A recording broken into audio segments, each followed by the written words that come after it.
ഈ പശ്ചിമ ബംഗാളിലെ സുവേന്ദു അധികാരി സർക്കാർ എന്ന് പറഞ്ഞാൽ ഇപ്പോൾ സകലമാന രാജ്യദ്രോഹികളുടെയും കുഴപ്പക്കാരുടെയും കള്ളന്മാരുടെയും പിടിച്ചുപറിക്കാരുടെയും എല്ലാം കണ്ണിലെ കരടാണല്ലോ. അവരുടെ എല്ലാം പേടി സ്വപ്നമാണ്.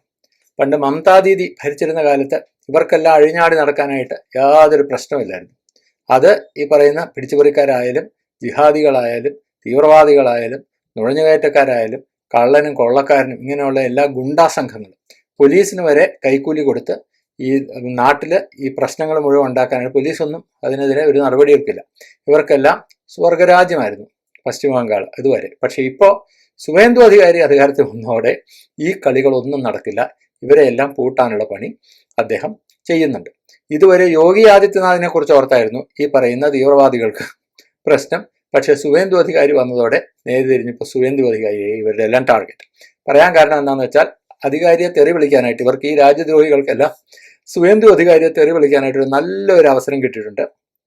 സുവേന്ദു അധികാരി പുതിയ ഒരു നിയമം കഴിഞ്ഞ ദിവസം പാസ്സാക്കിയെടുത്തു. ഇന്നലെ പാസ്സാക്കിയെടുത്തു. തിങ്കളാഴ്ചയാണ് അത് സഭയുടെ മേശപ്പുറത്ത് വെച്ചത്. ചൊവ്വാഴ്ച സംഗതി പാസ്സാക്കി. ഈ നിയമത്തിന്റെ പേര് the West Bengal public safety and control of anti social activities bill 2026 എന്നുള്ളതാണ്. അപ്പോ സുവേന്ദു അധികാരി പറയുന്നത് ഇപ്പോഴത്തെ സംസ്ഥാനത്തുള്ള നിയമങ്ങളൊന്നും സംസ്ഥാനത്ത് ഈ രീതിയിലുള്ള സ്ഥിരം കുറ്റവാളികൾ അല്ലെ, റിപ്പീറ്റ് ഒഫൻഡേഴ്സ് പോലെയുള്ള എന്ത് വൃത്തികേടും ചെയ്യാനായിട്ടൊരു മടിയില്ലാത്ത ഗുണ്ടകളുണ്ട്, തെമ്മാടികൾ, പിടിച്ചുപറിക്കാർ, ഇവരെയെല്ലാം നിലനിർത്താനായിട്ട് ഇപ്പോഴത്തെ നിയമങ്ങളൊന്നും പര്യാപ്തമല്ല. അതിന് വേറെ നിയമം വേണം. ആ നിയമത്തിൽ ഇവരെ ശരിക്ക് കുരുക്കാനുള്ള ചില പ്രൊവിഷൻസ് വേണം. അതിനുവേണ്ടിയാണ് ഈ ബില്ല് കൊണ്ടുവന്നിട്ടുണ്ട്. ഈ ബില്ലിന്റെ പ്രധാനപ്പെട്ട ഒരു സവിശേഷത എന്ന് പറയുന്നത് സാധാരണ ക്രിമിനൽ ബില്ലുകൾ പോലെയുള്ള ബില്ല് അല്ലെ, ക്രിമിനൽ ലോ നടപ്പിലാക്കാൻ വേണ്ടിയുള്ള നിയമങ്ങൾ പോലെയല്ല. ഇത് ഒരു പ്രിവെന്റേറ്റീവ് ഡിറ്റൻഷൻ ലോ അല്ലെങ്കിൽ പ്രിവെന്റീവ് ഡിറ്റൻഷൻ ലോ ആണ്. എന്ന് വെച്ച് കഴിഞ്ഞാൽ കുഴപ്പക്കാരാണ് എന്ന് മുൻകൂട്ടി അറിവ് കിട്ടിയാൽ വിശ്വാസയോഗ്യമായ സോഴ്സസിൽ നിന്ന്, അതിനെക്കുറിച്ച് ഞാൻ വിശദമായിട്ട് പറയാം എങ്ങനെയാണ് ഇവർ തീരുമാനിക്കുന്നതെന്ന്, അങ്ങനെയുള്ള അറിവ് കിട്ടിയാൽ ഈവൻ ക്രൈം ചെയ്യുന്നതിന് മുമ്പേ അവനെ പിടിച്ച് അകത്താക്കുക, അവനെ കരുതൽ തടങ്കലിൽ വയ്ക്കുക. ഇതാണ് ഈ ബില്ലിന്റെ ഏറ്റവും പ്രധാനപ്പെട്ട സവിശേഷത എന്ന് പറയുന്നത്. ഇത് കേട്ടപ്പോഴേ ഞാൻ പറഞ്ഞല്ലോ, നേരത്തെ പറഞ്ഞ ഈ ജനാധിപത്യ, പുരോഗമന, മതനിരപേക്ഷ, വർഗ, ബഹുജന, ഫാഷിസ്റ്റ് വിരുദ്ധ പോരാളികളുണ്ടല്ലോ, എല്ലാ വൃത്തികേടും നുഴഞ്ഞുകയറ്റക്കാരെല്ലാം ഇവിടെ വന്ന് താമസിച്ചോട്ടെ, അവരൊക്കെ നമ്മുടെ ആളുകളാണെന്ന് പറയുന്ന ആളുകൾ, അങ്ങനെയുള്ള പിന്നെ ഈ പറയുന്നത് പോലെ ഈ രാജ്യത്ത് ജനാധിപത്യവും അതുപോലെയുള്ള ഇപ്പോഴത്തെ സംവിധാനങ്ങളും നിയമവാഴ്ചയും എല്ലാം അട്ടിമറിച്ച് നമ്മുടെ രാജ്യം സൃഷ്ടിച്ചു കളയാം എന്ന് ചിന്തിക്കുന്ന വേറെ കുറെ ആളുകളുണ്ട്. ഇങ്ങനെയുള്ളവർക്കൊന്നും ഇത് ദഹിക്കില്ല. കാരണം എന്താ, അവരുടെ ഇപ്പോഴത്തെ ഏറ്റവും വലിയ, ഇപ്പൊ കേരളത്തിലും വലിയ രീതിയിലുള്ള ചർച്ചകളൊക്കെ നടക്കുന്നു. ഇത് എമർജൻസി, അടിയന്തരാവസ്ഥ കാലത്തെ ഓർമ്മിപ്പിക്കുന്ന രീതിയിലുള്ള നിയമങ്ങളാണ്. ശരിയാണ്, അടിയന്തരാവസ്ഥ കാലത്തെ നിയമങ്ങൾ വേണ്ടി വന്നു കഴിഞ്ഞാൽ അതും പ്രയോഗിക്കേണ്ടി വരും. അല്ലെങ്കിൽ ഈ രാജ്യം ഇവിടെയെങ്ങും നിൽക്കില്ല, ഈ രാജ്യം വേറെ വല്ലവരും കടിച്ചോണ്ട് പോകും. അങ്ങനെ മനസ്സിലാക്കിയിട്ട് തന്നെയാണ് ഇപ്പൊ ഇങ്ങനെയുള്ള കാര്യങ്ങൾ ചെയ്യുന്നത്. ഏതായാലും ഇതൊരു കരുതൽ തടങ്കൽ എന്നുള്ള പ്രൊവിഷൻ ഉണ്ടെന്ന് പറഞ്ഞതാണ് പലരെയും ഇപ്പോൾ ഇങ്ങനെ വിറളി പിടിപ്പിച്ചിട്ടുള്ളത്. കരുതൽ തടങ്കൽ എന്ന് പറഞ്ഞു കഴിഞ്ഞാൽ എന്താ, ക്രൈം ചെയ്തു എന്ന് തെളിയിക്കേണ്ട ആവശ്യമില്ല. സാധാരണ ക്രിമിനൽ ലോയിൽ എന്താണ്, ക്രൈം ചെയ്തു കഴിഞ്ഞാലേ പിന്നീട് അറസ്റ്റും കാര്യങ്ങളൊക്കെ ചെയ്യാൻ സാധിക്കും. ഇതങ്ങനെയല്ല.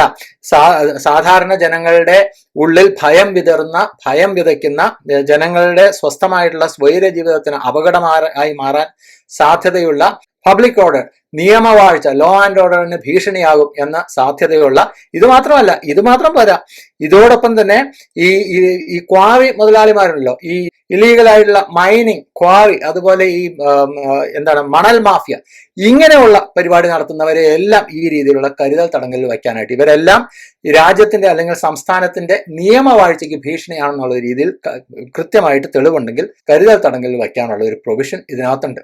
ഇതിൽ ഗുണ്ടകൾ എന്ന ഇവരെ ഈ പറയുന്ന ആളുകളെല്ലാം ഗുണ്ട എന്ന് പറയുന്ന ഈ ആന്റി സോഷ്യൽ ആക്ടിവിറ്റീസ് നടത്തുന്നു എന്നുള്ളതിന്റെ പരിധിയിലാണ് ഇവരെല്ലാം വരുത്തുന്നത്.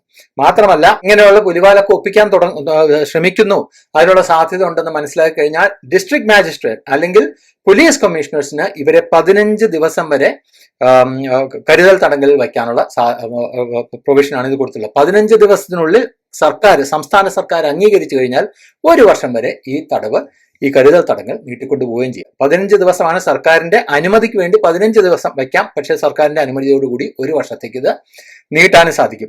ഈ കേരളത്തിലെ സ്ഥിതി അറിയാമല്ലോ. ഇപ്പൊ ദാ കരിമണൽ കർത്തയുടെ ഡയറി തുറന്നു കഴിഞ്ഞപ്പോൾ ഈ പ്രതിപക്ഷത്തെയും ഭരണപക്ഷത്തെയും എല്ലാം എത്ര മതേതരന്മാരും എത്ര ജനാധിപത്യവാദികളും എത്ര രാജ്യസ്നേഹികളുമാണ്, അവരുടെ എല്ലാം പേര് കരിമണൽ കർത്തയുടെ ഡയറിയിലുണ്ട്. അതുപോലെയുള്ള കർത്ത എല്ലാം ബംഗാളിലാണെങ്കിൽ ഇതുപോലെ ഈ നിയമം വെച്ച് ഇനി സുവേന്ദു അധികാരി പൂട്ടും എന്നാണ് പറയുന്നത്. പക്ഷേ ഈ രാജ്യം കട്ടുപിടിക്കുന്ന ഇടതും വലതും ഉള്ള രാജ്യം കട്ടുപിടിക്കുന്ന എല്ലാ കൊള്ളക്കാരും അവരെല്ലാം മതേതരന്മാരുമാണ്, ജനാധിപത്യ വിശ്വാസികളുമാണ് നമ്മുടെ നാട്ടിൽ, അല്ലെ?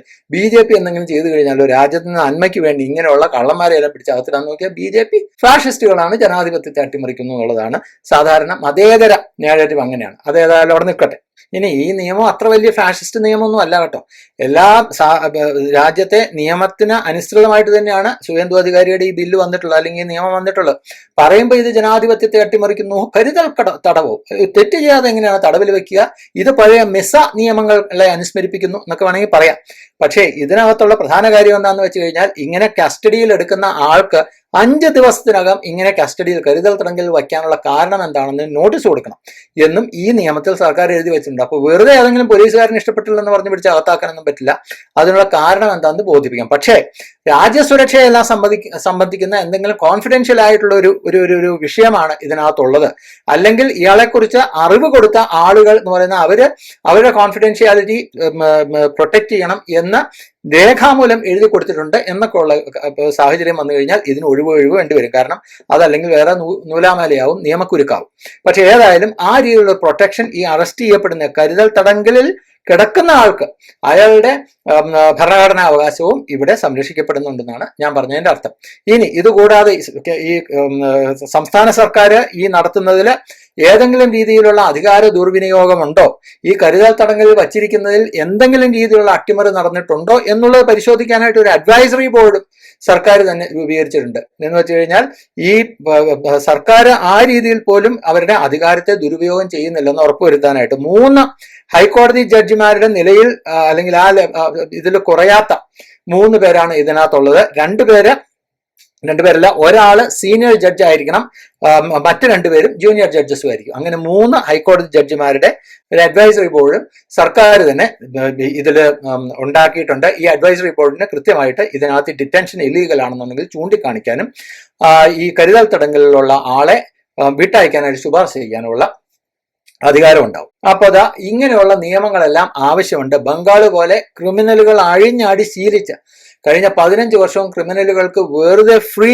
ലൈസൻസ് കൊടുത്തിരുന്ന ഒരു സംസ്ഥാനം, അവിടെ നിന്ന് പെട്ടെന്ന് സുവേന്ദു അധികാരി അധികാരത്തിൽ വന്നു എന്ന് പറഞ്ഞൊന്നും ഈ ക്രിമിനലുകളുടെ ഈ ഇത്രയും കാലം ശീലിച്ച ശീലങ്ങൾ മാറില്ല എന്നുള്ളത് കൃത്യമായിട്ട് സുവേന്ദു അധികാരിക്ക് അറിയാമല്ലോ. അധികാരത്തിൽ ഈ തിരഞ്ഞെടുപ്പ് ജയിച്ച അധികാരത്തിൽ വന്ന 5 ദിവസം തികയുന്നതിന് മുമ്പ് ആദ്യം മമതാ ബാനർജിയുടെ അല്ലെങ്കിൽ നമ്മുടെ തൃണമൂൽ കോൺഗ്രസിന്റെ ഗുണ്ടകൾ എന്ത് ചെയ്ത് സുവേന്ദു അധികാരിയുടെ സ്വന്തം അടുപ്പക്കാരനാണ് തട്ടിക്കളഞ്ഞത്. അപ്പൊ അത്രമാത്രം അവരപ്പോഴും പവർഫുൾ ആണ്. ഇപ്പോഴും പല പോക്കറ്റുകളിലും അവര് അഴിഞ്ഞാടാനുള്ള സാധ്യതയുണ്ട് എന്ന് സുവേന്ദു അധികാരി കൃത്യമായിട്ട് അറിയാം. മാത്രമല്ല BJP സർക്കാരിനെ എങ്ങനെയെങ്കിലും അട്ടിമറിക്കണം എന്നുള്ള കാര്യത്തിൽ അവിടെ ഇടത് വലത് മതേതര ജനാധിപത്യ പുരോഗമന വർഗ ബഹുമന ഫാഷിസ്റ്റ് വിരുദ്ധ പോരാളികൾ എല്ലാവരും ഒറ്റക്കെട്ടാണ്. അപ്പൊ എങ്ങനെയും ക്രമസമാധാനം അട്ടിമറിച്ചിട്ട് അത് BJPയുടെ പരാജയമാക്കാനുള്ള സാധ്യതയും ഇവർ കാണുന്നുണ്ട്. അപ്പൊ അതുകൊണ്ടാണ് സുവേന്ദു അധികാരി ഈ രീതിയിലുള്ള ഒരു നിയമം കൊണ്ടുവന്നിട്ടുള്ളത്. കേരളത്തിൽ ഇങ്ങനെയുള്ള നിയമമൊക്കെ വന്നു കഴിഞ്ഞാണല്ലോ പല തട്ടിപ്പുകാരെയും ഈ കരിമണൽ കർത്ത പോലെയുള്ള പലരെയും ഈ രീതിയിൽ പിടിച്ച് അനിശ്ചിതകാലം വേണമെങ്കിൽ അകത്തിടാൻ. പക്ഷെ കേരളത്തിൽ സാധിക്കില്ല. കാരണം എന്താ, ഇടതും വലതും മതേതരന്മാരെല്ലാവരുടെയും കൈ ഈ കരിമണൽ കർത്തയുടെ കീശയ്ക്കകത്താണ്, അല്ലെ? അയാളുടെ കാശ് ഇവർക്കെല്ലാം വേണം. അതിനു വേണ്ടിയുള്ള കളികൾ ഇവർ നടത്തുന്നുണ്ട്. കേരളത്തിൽ ഇരുന്നുകൊണ്ട് നമ്മൾ വടക്കേ ഇന്ത്യയിലേക്ക് നോക്കി കുറ്റം പറയുമ്പോൾ അതുകൂടി ചിന്തിക്കണം.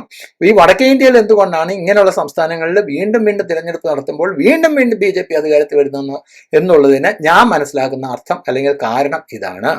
ഇവിടെ രാഹുൽ ഗാന്ധിയുടെ നേതൃത്വത്തിൽ ഈ സത്യം മനസ്സിലാക്കാനായിട്ട് യാതൊരു താല്പര്യമില്ലാത്ത അല്ലെങ്കിൽ സത്യം അംഗീകരിക്കാൻ താല്പര്യമില്ലാത്ത, സത്യത്തിന് നേരെ മുഖം തിരിക്കുക എന്നുള്ളത് ജന്മസ്വഭാവമാക്കി മാറ്റിയിട്ടുള്ള കേരളത്തിലെ ഇടതും വലതും എല്ലാവരും പറയും, അവിടെ EVM അട്ടിമറിച്ചിട്ടാണ്, അവിടെ SIR പ്രകാരം അവിടുത്തെ മുസ്ലിമുകളുടെ ഒക്കെ വോട്ട് വെട്ടിക്കളഞ്ഞിട്ടാണ് അതുപോലെ മുഖ്യ തിരഞ്ഞെടുപ്പ് കമ്മീഷണറുടെ അട്ടിമറിയാണെന്നൊക്കെ പറഞ്ഞ് തൽക്കാലം ഇവർക്ക് സമാധാനിക്കാമെന്നേ ഉള്ളൂ. പക്ഷേ യഥാർത്ഥത്തിൽ ജനങ്ങൾക്ക് മനസമാധാനമായിട്ട് ജീവിക്കാനായിട്ട് പാർട്ടി പോലും നോക്കാതെ, രാഷ്ട്രീയം നോക്കാതെ ജനങ്ങൾക്ക് മനസമാധാനമായിട്ട് ജീവിക്കാവുന്ന രീതിയിൽ ഏതറ്റം വരെയും അതിന് നിയമം ഉണ്ടാക്കാനായിട്ട് ഏതറ്റം വരെയും, കുറച്ച് ഫാഷിസ്റ്റ് ആണെന്നുള്ള ചീത്തപ്പേര് കിട്ടിയാലും വേണ്ടില്ല, അങ്ങനെയുള്ള നിയമങ്ങൾ വരെ ഉണ്ടാക്കി ജനങ്ങൾക്ക് മനസമാധാനമായിട്ട് ജീവിക്കാനുള്ള ഒരു സാഹചര്യം ഉണ്ടാക്കി കൊടുക്കുന്നു എന്നുള്ളത് കൊണ്ടാണ് BJPയെ വീണ്ടും വീണ്ടും അവിടുത്തെ ജനങ്ങളുടെ വോട്ട് ചെയ്ത് ജയിപ്പിക്കുന്നത്.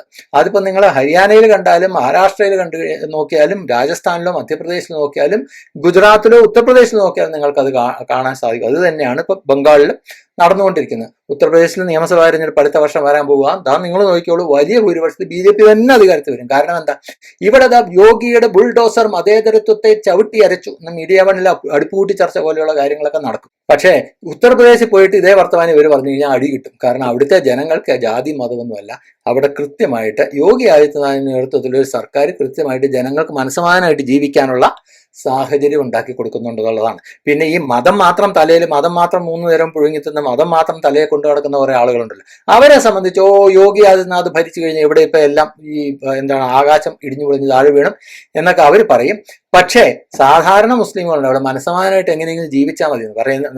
നേരത്തെ ഇതിനു മുമ്പ് ഞാൻ പറഞ്ഞിട്ടുള്ളത് പോലെയുള്ള അത്തിഖ് അഹമ്മദിനെ പോലെയോ അല്ലെങ്കിൽ അസം ഖാനെ പോലെയുള്ള റൗഡികളുടെ അങ്ങനെയുള്ള മുസ്ലിങ്ങളല്ല, സാധാരണ എങ്ങനെയെങ്കിലും അവനവന്റെ കാര്യം നോക്കി, കുടുംബത്തിന്റെ കാര്യം നോക്കി, മക്കൾക്ക് നല്ലൊരു ഭാവി ഉണ്ടാകാൻ വേണ്ടി മനസ്സമാധാനമായിട്ട് ജീവിക്കണമെന്നുള്ള ഉത്തർപ്രദേശിലെ മുസ്ലിമുകളെ സംബന്ധിച്ച് ഈ പ്രശ്നങ്ങളൊന്നുമില്ല. ബംഗാളിലെ മുസ്ലിമുകളെ സംബന്ധിച്ച് ഒരു പ്രശ്നങ്ങളൊന്നുമില്ല. കാരണം അവിടുത്തെ BJP സർക്കാരുകൾ ഇവരെ പോലെ കൈയിട്ട് വരുന്നവരല്ല, അവിടുത്തെ ജനങ്ങളുടെ നന്മയ്ക്കനുസരിച്ച് പ്രവർത്തിക്കുന്നവരാണെന്ന് ഇവർക്ക് കൃത്യമായിട്ട് അറിയാം. അപ്പൊ കേരളത്തിലെ ഈ പറയുന്ന മതേതര പുരോഗമന ജനാധിപത്യ വർഗ ബഹുജന ഫാഷിസ്റ്റ് വിരുദ്ധ പോരാളികളെല്ലാം നാളേരം നിലവിളിച്ച് അവർക്കും എല്ലാ അസുഖവും വരുന്നുള്ളതല്ലാതെ BJPയെ ഇതൊന്നും സ്പർശിക്കാൻ പോകുന്നില്ല. ഇനിയിപ്പോ ഇത് പറയുമ്പോഴായിരിക്കും അയോധ്യയിലെ രാമക്ഷേത്രത്തിൽ കൈയിട്ട് വരുന്നതിനെ കുറിച്ച്, ഞാൻ അതിനെക്കുറിച്ച് ഒരു വീഡിയോ ചെയ്തോന്ന് എനിക്കറിയില്ല. രാമക്ഷേത്രത്തിൽ കൈയിട്ട് വരികയാണെന്ന് നിലവിളിക്കാനായിട്ട് ഈ പറയുന്ന പ്രതിപക്ഷത്തിനൊന്നും യാതൊരു യോഗ്യയില്ല. കാരണം എന്താ, ഈ രാമക്ഷേത്രത്തെയോ ശ്രീരാമനെയോ ഒന്നും അംഗീകരിക്കാത്ത ആളുകളാണ് ഇവര്, അല്ലേ? അവരൊന്നും ഇതിനെ അംഗീകരിക്കാത്ത ആളുകളെ പിന്നെ അവർ നിലവിളിക്കേണ്ട കാര്യം എന്താ? യോഗി ആദിത്യനാഥ് അവിടെ കൃത്യമായിട്ട് അതിനെതിരെ നടപടിയെടുക്കും. അവിടുത്തെ ട്രസ്റ്റിന്റെ ചെയർമാനായിട്ടുള്ള ചമ്പത് റായുടെ പണി പോയ വിവരം നിങ്ങൾ അറിഞ്ഞു കാണും. ഇതൊക്കെയാണ് ഉത്തർപ്രദേശും കേരളവും ഒക്കെ തമ്മിലുള്ള വ്യത്യാസം. ഏതായാലും തൽക്കാലം ഇതിവിടെ അവസാനിപ്പിക്കുന്നു. Thank you. ജയ് ഹിന്ദ്.